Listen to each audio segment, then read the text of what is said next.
In 628 AD the Prophet dreamt that he was entering the Holy Kaaba. So, he planned to go to Mecca for the lesser pilgrimage. In the month of Zul-Qa'dah, the Prophet along with 1,400 unarmed companions left for Mecca. Although they had no intention of waging war and were unarmed, yet their huge number surprised the Quraysh, and so they weren't allowed to enter Mecca. Instead, to resist their entry they sent a force under Khalid bin Walid and Ikrimah bin Abu Jahl. The Muslims camped at a place called Hudabiyah about 3 miles from Mecca. From here, the Prophet sent a messenger to the Quraysh to tell them that they had not come to fight. But that messenger never returned. The Prophet sent another messenger, who, too, did not return, and so eventually the Prophet sent Hazrat Usman due to his high reputation among the Quraysh. When the Quraysh had detained Hazrat Usman for a while, rumors spread that he had been killed. The Prophet called his companions to take a pledge to fight and avenge the blood of Hazrat Usman.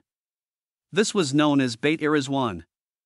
After this, Hazrat Usman returned, and negotiations started with the Quraysh. Eventually a treaty known as the Treaty of Hudaybiyyah was devised. Its terms were as follows.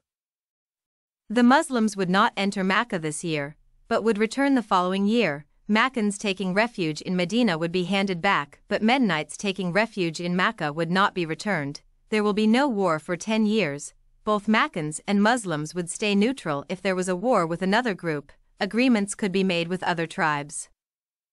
Apparently the terms did not favor the Muslims, and many of the leading companions like Hazrat Umar had objections, but Allah himself says, "Verily have we granted thee a manifest victory." Peaceful relations maintained for the first time between Muslims and Quraysh of Mecca. As a result, many Meccan knew about Islam and became Muslims. Prophet Muhammad sent letters to different leaders and invited them to accept Islam. Number of Muslims increased rapidly after this treaty, and Islam flourished swiftly in Arabia.